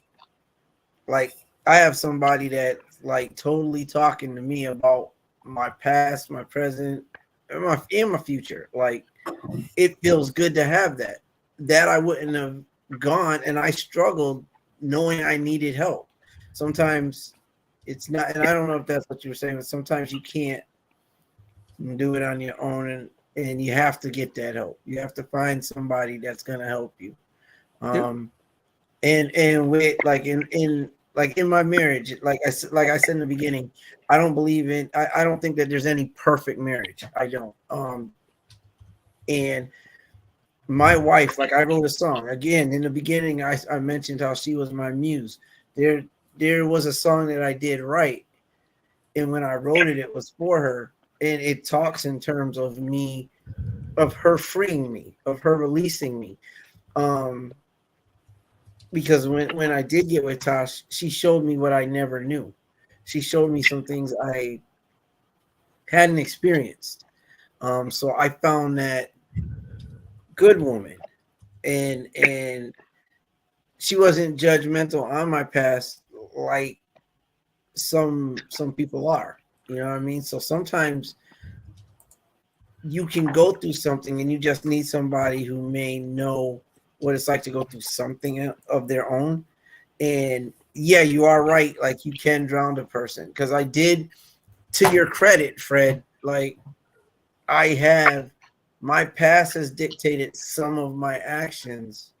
Not physical. I don't beat my wife, but I'm just saying there are other things that I may have incorporated into my relationship with her indirectly. Like there are things I didn't see, things I didn't know, and it came to just for the sake of transparency. It was a situation where I could have lost my own wife with some stuff that I struggle with, and it's like, okay, Tone, you need to get yourself together and make a few changes. And it came out through my marriage in two different ways. Like it helped. At the same time, I incorporated some of the stuff I was dealing with into the marriage. So it's not like it's not all gloom and doom.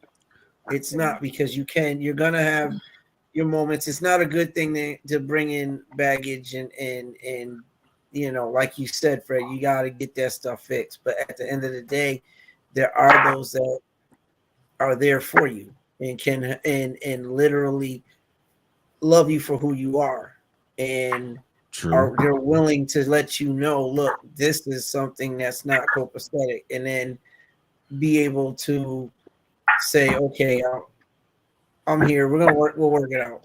We'll do what we gotta do. And it's a hurtful thing when you realize that you've pulled something from somewhere else in your past into your present. That can be very, very harmful, and it can be very hurtful, not only to the person you're doing it to, but to yourself as well. So I'm gonna push a thought to y'all, and I want y'all to tell me what y'all think about this. And it's something that just popped in my head. So when we talk about relationships, right? We're talking about the whole thing and how we relate, how we relate and everything like that. So here's the thought. We should be able to see each other naked, not just physically, but emotionally and mentally as well. And we have to be comfortable. We have to be comfortable in that nakedness. What's y'all thoughts about that? Yeah, that means putting everything on the table, correct? Just so I understand what you're saying. Yeah. That's putting everything on the line, everything on the table, being transparent. That takes time. Exactly. That takes There's an element because of time involved. you have to figure out if that person is worthy of it, and if they're going to take what you're giving and turn it then into ammo. Mm-hmm. You don't find that Because stuff out right away. Nope. and Always, always on the even with back end. even with the dating aspect of things, and you're trying to get to know the person, it's still a toss up. You still never end up knowing because even y'all cannot live together. Y'all can be so head over heels with each other. Then y'all end up finally moving in with each other. Now a lot of the things that you didn't notice are starting to annoy the hell out of you. It just it falls in different. Like everything comes in time. Yep. So Yeah. yeah, that's pretty much it. Everything comes in time. Like everything gonna come in stages. So you have to have y'all stages of where y'all just talking. You have y'all stages of where y'all just interacting. Then y'all gonna get to a stage where now you just move in it. You know, y'all move in. Y'all see if y'all can even function in a mix together. You know, for a duration because some people they haven't lived together, but they live separately. They head over heels with each other. Then they mess around, get married, and then now y'all never lived together. Y'all don't even know if you can take how this person sleep fully all the time and how they toss their socks and drawers to you could have put that in the hamper. Why it's on the floor? Like, like it's so many things. Like why you eat? Like everything takes time. That's pretty much what I was getting at. No, you're right. There's an element of time attached to that, and you have to be able. You have to have that time invested to see if that's gonna be okay. Like you said, man, it's like, are you gonna be okay if this person snores? Are you gonna be okay if this person decides to be like, well, I believe my socks and shoes all over the place. Are you gonna be okay if this person, does And then does and then something there for was your nerves? and then there was something that came up with this whole the dating thing where the girls list that they put up where they don't want to go on the first date. Um, so I've been dying to touch this. Um, why would you want to live in illusion off rip? Bruh. Um, the things that with men we show like when we first trying to court a female, we're cutting, we're doing everything. We want to take them to the dope restaurant. We want to be in, we want to spend all this money and this, that, and the third. We're trying to show them that we got this, that, and the third. But that's not regular life. So when you're trying to show them like this is what it's probably going to be, we probably be able to once a week, once a month, this, that, and the third. And a lot of people don't want to understand that. Some just enjoy the illusion of what could be. Bruh. I'm gonna tell you right, boy. Let me tell you. So the first thing that me and my girlfriend, me and my girl went on, we went to Fox Brothers Barbecue, bruh. And we had a good time. We ate some Hmm. barbecue, and we had we ate some barbecue, had a couple of drinks, we had a great conversation, we had a great time. For me now, because me and her been together look, I'm gonna tell you, and when it comes to like us going out on dates, we are the most thriftiest people on the freaking planet. Right. If we can go to Applebee's and do a 2 for $2 for $22, we gonna do it. We doing it.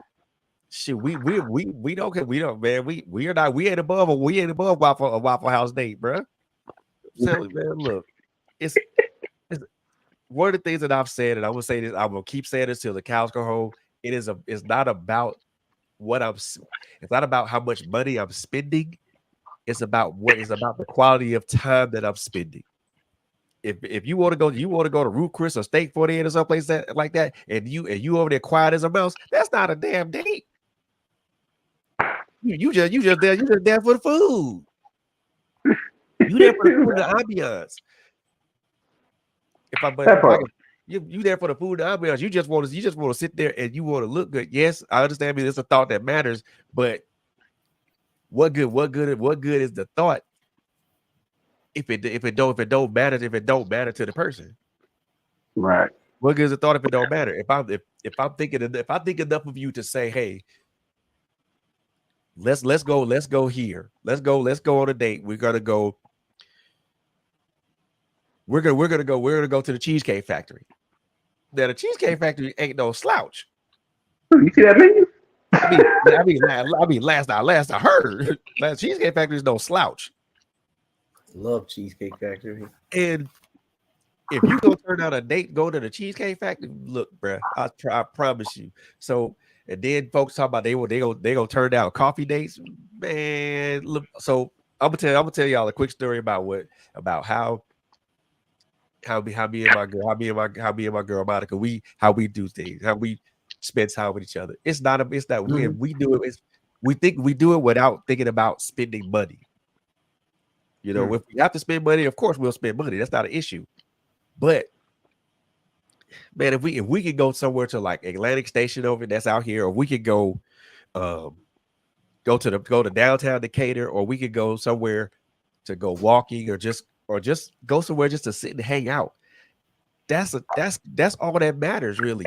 You know, like I said, if she say Applebee's, you know what? I'm jumping up. Let's go. If she say Waffle House, I'm jumping up and let's go. Everybody hates Chris. No, look here. I mean, I've never done. We've never done. The only time we did a restaurant that was expensive as hell was on Valentine's Day. That was like a couple of years ago. That was it. We anything beyond outside of that, nope. You know, we have our usual spots: Applebee's, Waffle House, certain other places around the city. And or if we want to just go somewhere, experience something new, we'll go experience something new. It's not about, for me, it's not about the money that's spent. It's the time. It's the amount of time that's spent and the experience that goes within that time.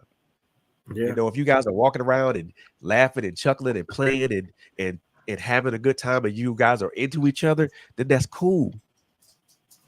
If you're not doing that, it's literally a waste of time.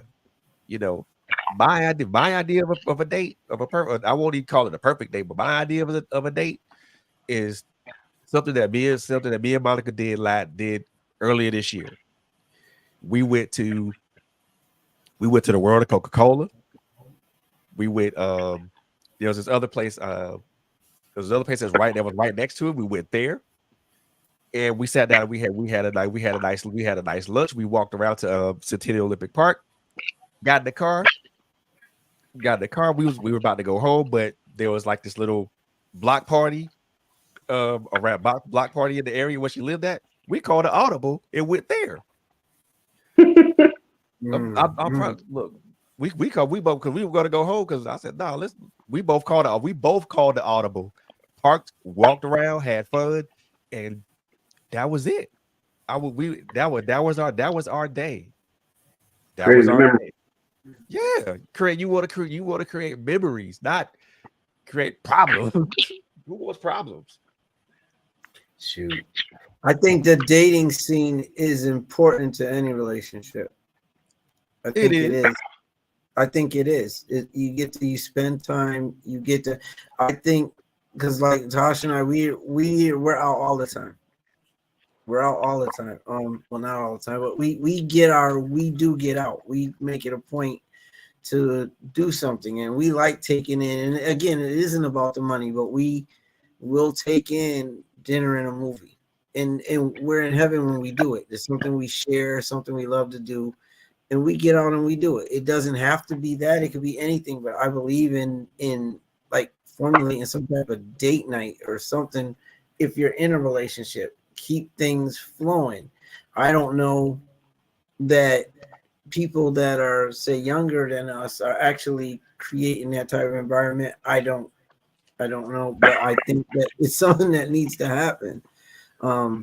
because it takes you out of your environment and puts you in another environment. And for me, I call that breathing. Like you get to breathe for a minute. You get to do something that you don't normally do every day. Another thing I think it would be good for people is if they got out of their major environment, which we don't get to do often at all. But it'd be nice to take vacations, do little things. Like, again, it's not that it's about the money. I'm not advocating spending money, but I am saying it is good to get out and we need to get back into the habit of like you said, Fred, like you date. You get back into the habit of dating. I don't think a lot of people do it like they could or should. Right? It opens up communication in them environments as well. When Tasha and I go out, it's crazy the conversations we have. We can talk and have in-depth conversation on date night.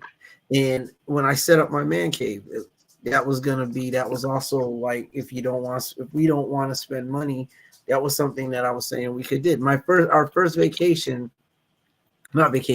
Valentine's here was up in the man cave.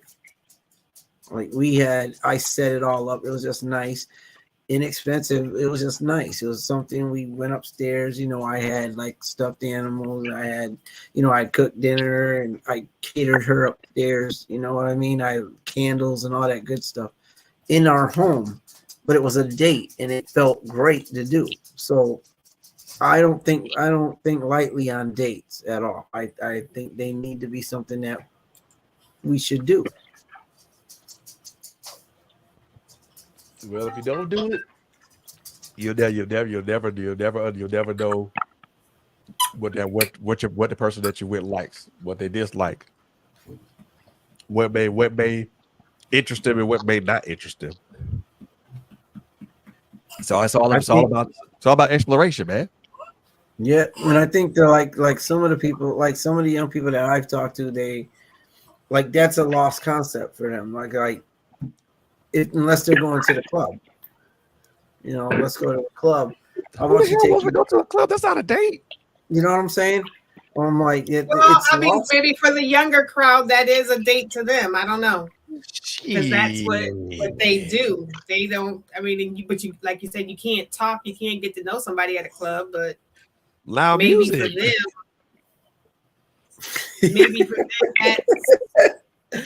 I don't know. Maybe for them, that's what it is. They out there. They're in their zone. They think dinner and a movie is, that's what my grandparents do. I don't want to do that.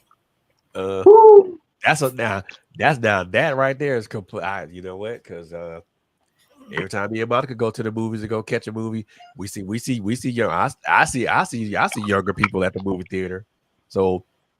Yeah, but you might see groups of younger people there, but do you see two 20-something-year-olds, a guy and a girl who look like they might be on a date? You know what I mean? Yeah, do you see them dating? Like everybody goes to the movies. Everybody does, especially with the movies that are playing. Most people are Marvel fans, so you just Marvel movie and everybody's gonna want to go. You might see a lot of young people at the movie theater, but again, like Kai is saying. Is it a date or y'all just decide to get together and go see a movie? I get that. You know what I mean? That's the couple times that we have saw 20-year-olds, 20-some-odds, together dating, together on a date, enjoying the time, and it's not. And I think everybody's a Marvel head, but shoot, we saw we saw Top Gun. I saw 20-year-olds watch Top Gun Maverick. You know what I'm saying? So it's not this. I mean, so it's not. I don't think that it's limited to just the older heads like us. I think a lot of the younger people are beginning to kind of take some of those concepts that the older generation has imparted on them, and they're taking that and they're learning from it, and they're applying it. But that's cool. They're applying it. But not enough people are applying it. That's why we have a lot of relationship goals that are terrible. We don't have the elder relationships that have been, they've been together for umpteen years and this, that, and the third too much. You don't have it too much. Now, we will root on those who are together for a long while, but then you get the Jada Pickett's and Will Smiths. You get the freaking Entanglements. the Remy and Papoose situation. Like the ones that you actually be rooting and hoping that they stick together and things. But even in their families, there's a lot of single parents and things that you don't get to see. Somebody love the right way, or like a blueprint a little bit on how to make it work. Right. And that's another thing. People don't work at it no more. As soon as the first little rocky road is gone. Right. Yeah. Man, And that's shoot, what my society mom and dad tells was a them now. benchmark for me. Yeah. My mom and dad was a What you think? benchmark for me. My mom and dad and my aunts and my uncles were the benchmark for me. That was my first experience of a long-term loving relationship. They were the benchmarks for me. You tell Well, these young cats now to go, they need to go on a date, and they be like, they look at the girl like, so you paying for the movie, or you know what I mean, or, Heck or no. you paying for them burgers, or like you give people Or that I'm just taking to McDonald's. That's where I'm gonna take her. I mean, like Oh, Pharaoh said that Jesus list. Christ. Like I couldn't believe when I saw that stupid list. Like it's somebody who posts something for likes and for whatever on TikTok, and then other women see it or other guys see it. With the whole women to be submissive thing. One guy posts it, and then you get some other guy who's like, yeah, that makes sense. Now he's reposting it. Then somebody else reposts it. Next thing you know, you've got thousands of guys saying, yeah. Same thing with women. It's like some girl posts something, some girl says something, and now everybody's like, yeah, taking me to cheesecake, taking me to Red Lobster. Man, I'm worth more than that. Girl, you've only known him for like 30 seconds. Why would he spend $200 on the first date for you? Like, that doesn't make any sense. Like, what are you doing? Like, it doesn't make, but it goes back to what Pharaoh said, everything is about show. Yeah, because you can't even, that was like the luxury of growing up, being from the 80s and things, was we used to have to sit on the phone and talk for hours and before we even made plans to go somewhere to do anything. That's the difference. Now it'd be, I meet me over here. Then you get there and like Tony was saying, the guy's like, hey, well, how much are you gonna pay? The reason why you get those now is because you don't know previously the last two dates he went on, he done got used. Girl came in there, didn't speak two words to him, had her phone out taking pictures the whole damn time of the food and everything else, and he didn't even pop up in the picture. So it gets to a point where it's like, okay, you have to set your boundaries to save yourself now. So I don't think it's more guys just don't want to, pay for things no more. I think it's more like a safety, bumper, but then I would say you need to take another step then in the first place then and actually just keep it on the phone conversation until you feel like you could take them somewhere and actually treat them out. But then again, like I said, like we've been talking about, social media plays into a lot of it because they don't want to sit on the phone and talk to you. They want you to take them out because what you won't do, that other one is going to. And he's been begging me to take me to here and go there and all the stuff. So while you talking about you want to talk and this and the third, she done went on 3 dates already. Yep, exactly. And Yeah.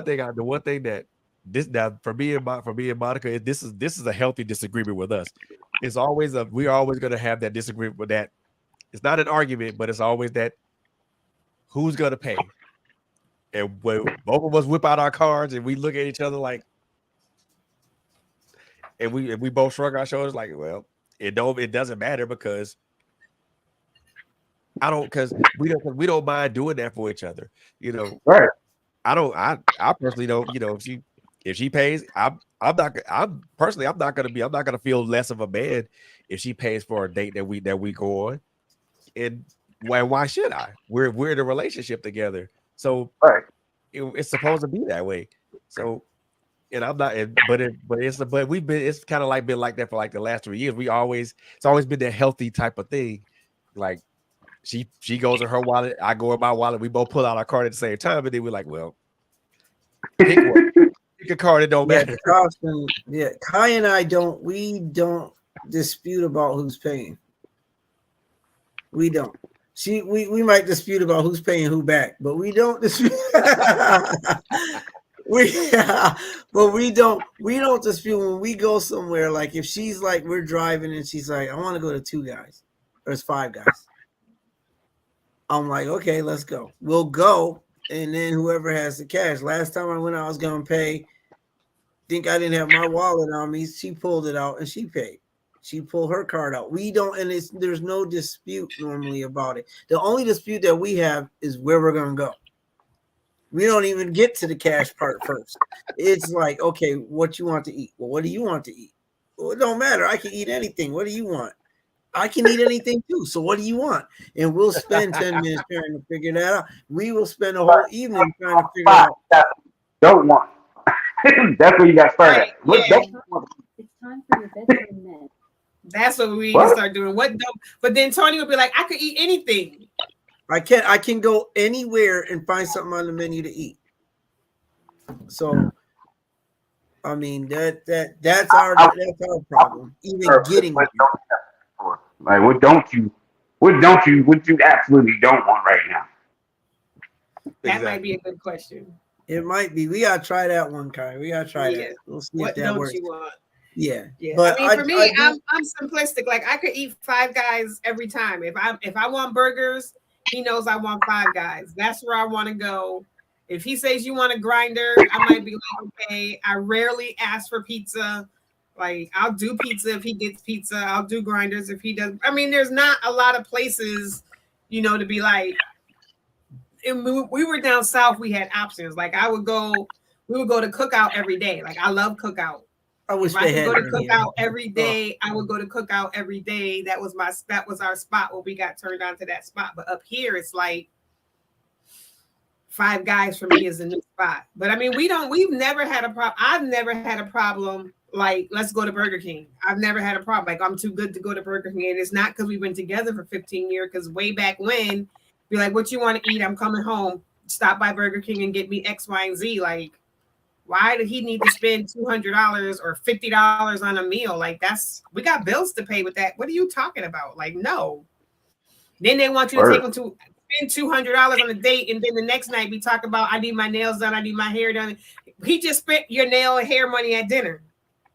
Sorry, he can't help you. That went to your dinner last night. You thought it was more important to go eat an expensive meal. Like priorities. I don't get it. Like, what you mean? What do you mean you can't get Getting my your nails nails and done? hair done when you are dating. I'm not saying that. I am definitely not saying that. Especially when he just met you. Like, come on, y'all not even committed yet, and you want him to get your hair and nails done. Like, ugh. Oh, Shaquana, 5 Guys is legit. Like, it's considered a fast food restaurant, but it is like real fresh food. Like it's not a frozen burger, it's a real burger that they season right there.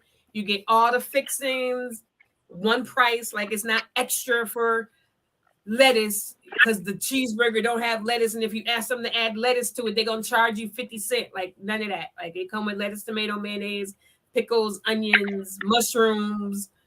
Oh Yeah, I right. think it's vegan. Oh. Yeah. I'm saying, get a whole bag of French fries. Like we get one fry and split it. It'd be like the little fry cup, but they just pour the rest of them all in the bag. Like, I Yeah, love Five Guys. huge, Like, who does huge. that? Yeah, gotta $3 love it. for a McDonald's small fry. Like, come on, it's a potato. Like that's the cheapest thing on your menu is potatoes, and you charging $3 for the little itty bitty bag of French fries. Come on, stop it. Stop it. Yeah, I mean. They're considered fast food, like but they are nothing like McDonald's or Burger King or even Wendy's. nothing like Wendy's ain't got nothing on them. I'm sorry. No. We are at our time. We done gone over our 2 hours, but that's how fun it can get, and that's how deep the conversation can go. So I do want to thank the guests for coming on. I appreciate those that were going to or supposed to, but they had to work. Got you on that. You got to make them dollars and do what you got to do. So I ain't hating on you on that. I want to thank Fred for just being here and being the support that he is, giving us a platform to do what he does. He is the man. Love him. He's a brother all day, every day. Tosh, love you dearly. Yo, Pharaoh, you are the man. Appreciate you. Thank you for coming through.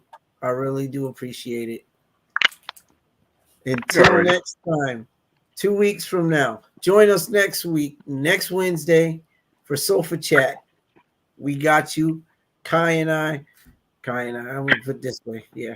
But Kai and I, we are going to be on Sofa Chat. We're going to have some fun. The following week, you're back with To the Point with the Tonester. Until then, we love you. We see you. And keep things to the point.